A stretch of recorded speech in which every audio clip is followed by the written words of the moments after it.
안녕하세요. 사주상담가 하나입니다. 오늘은 제가 그동안 사주상담을 하면서 만나 뵈었던 많은 분들 중에서도 특히나 사회적으로나 경제적으로 크게 성공을 일구신 분들의 공통점에 대해서 이야기를 해보려고 합니다. 제각각 다른 사주를 가지고 전혀 다른 환경에서 각자 두각을 드러내고 계셨지만 정말 신기하게도 어떤 부분에서는 똑같은 생각이나 겹쳐있는 가치관이 굉장히 많았습니다. 오늘 알려드리는 이야기가 삶의 정답은 아니지만 참고하시기에 따라서는 굉장히 유용한 정보가 될 수 있을 거라고 생각을 합니다. 제가 사주 상담을 하기 전에 항상 궁금한 사항들을 먼저 상담 전에 여쭤보는데요. 그러면 거의 대부분의 내담자들이 물어보는 공통적인 질문이 있습니다. 내 인생은 언제쯤 좋아질까요? 라는 질문이에요. 언제쯤 나에게 좋은 운이 들어와서 내가 이 운에 의해서 성공할 수 있는지에 관해서 물어보시는 거죠. 허나 오늘 알려드리는 이분들의 첫 번째 공통적인 특징은 막연히 내 인생이 언제 좋아질까요? 라는 질문이 없었던 거예요. 이분들은 언제 운이 좋아질까요?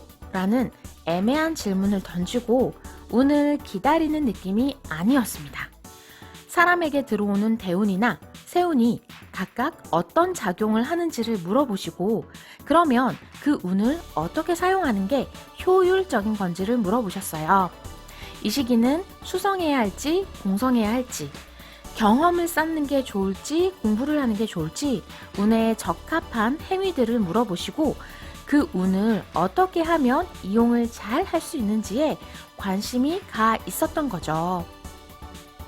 다가온 운에 이런 부정적인 면이 있다 하면 전자는 어떡하나요 하면서 미리 걱정을 하시면서 너무 많이 힘들까요? 저는 지금도 너무 힘든데요 하고 푸념을 한다면 후자인 분들은 그럼 이 시기에는 어떻게 하면 좋은 방법일지를 침착하게 저에게 논의합니다. 전자는 안 그래도 힘든 내 인생 왜 이렇게 되는 게 없냐 하며 이 부정적인 면에만 계속 집착을 하신다는 거예요. 이렇게 저렇게 해서 이 시기를 같이 넘겨봐요 라고 말씀을 드려도 안 좋을 수 있다는 부분에 온 신경을 빼앗겨서 이미 낙담을 하고 한탄하실 생각들만 하십니다.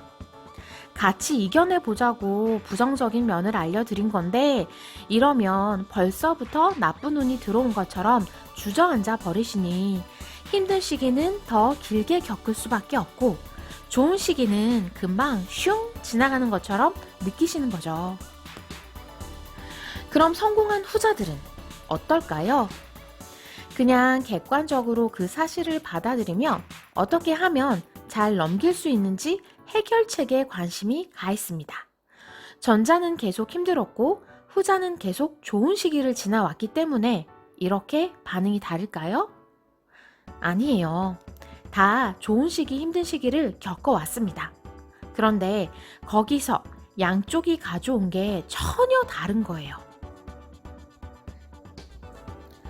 전자는 힘든 일 뒤에 내 인생은 왜 이런가 하는 한탄의 마음을 무거운 족쇄로 가져온다면 후자는 그 고된 경험으로 자신을 더 단단하게 만들어 본인의 자양분으로 흡수합니다.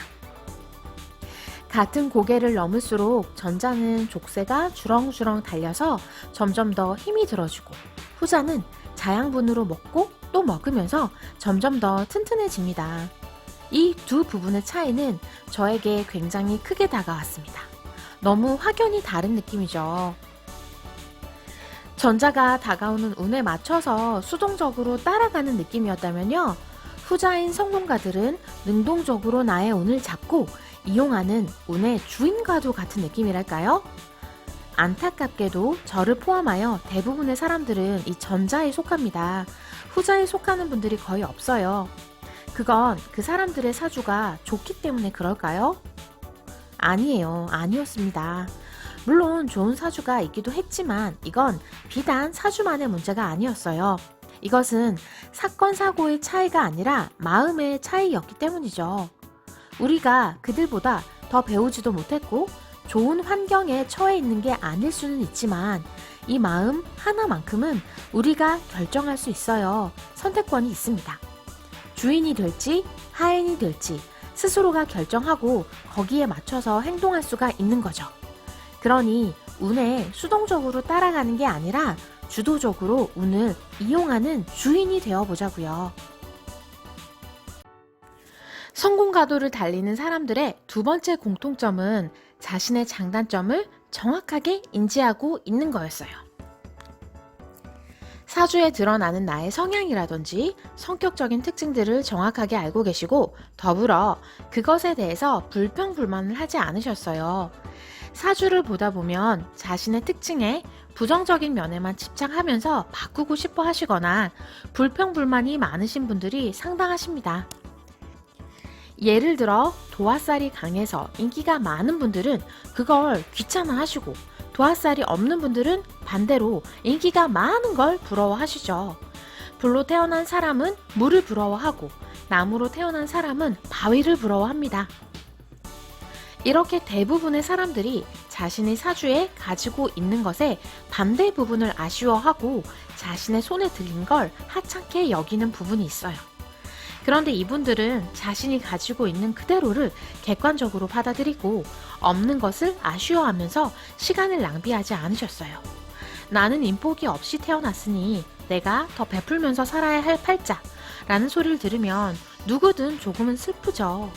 그런데 얼마 전에 상담을 마친 굉장한 자산가 한 분은 나는 원래 이렇게 태어났으니 그냥 내가 조금 더 베풀면서 살아야지 뭐 라고 생각을 하고 계시더라고요.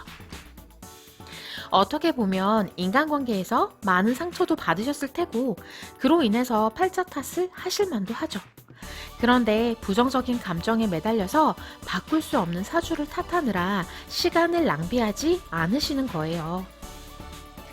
그것보다 내가 가진 것에 더 집중하고 누구나 다른 것들을 손에 들고 있다는 걸 그대로 인정을 합니다. 우리가 힘든 이유는 세상이 불공평하기 때문이에요.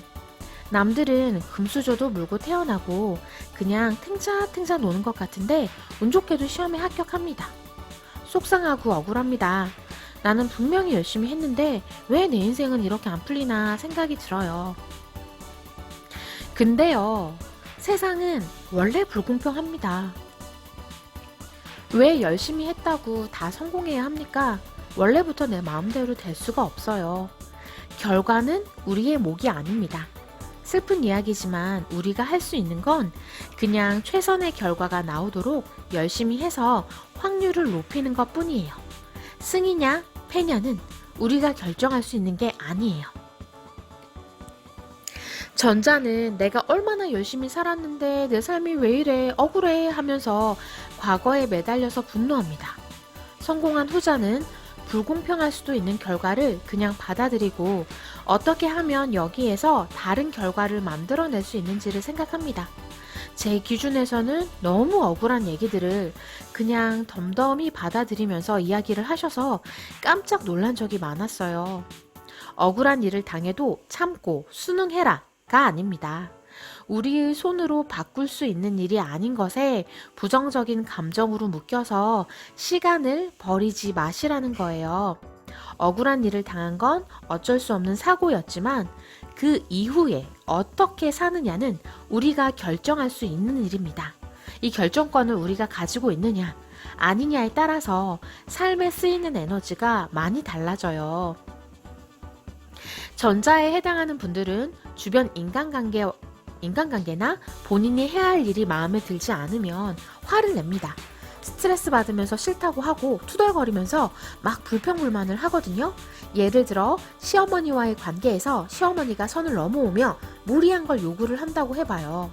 그러면 엄청 스트레스를 받으면서 남편한테도 짜증내고 투덜대고 아이들한테도 막 싫은 티를 내고 친구들한테 시어머니 때문에 힘들어 죽겠다 자꾸 나한테 막 이렇게 해 하면서 막 한탄을 합니다. 그러면 시어머니한테 전화가 와서 시댁에 와서 이렇게 저렇게 해라 이러면 거절하시면 되잖아요. 근데 그걸 못하고 네 어머니 하고 시댁에 가서 시킨 거 다 하고 오세요. 성공자인 후자분들은 어떨까요?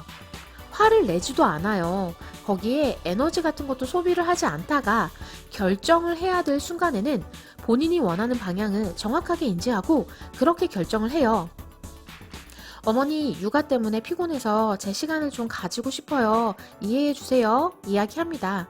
물론 원하는 바가 다르니 어머니한테 원망의 소리를 들을 수도 있죠. 근데 중요한 게 누구예요? 나예요. 잘못을 저지르는 게 아니라면 이렇게 남들과 입장이 다를 때는 내 편을 들어주세요. 이렇게 결정권을 오롯이 내가 가지고 있으면 남들 원망하는데 시간과 에너지를 쓰느라 낭비하지 않고 본인에게 집중할 수가 있습니다.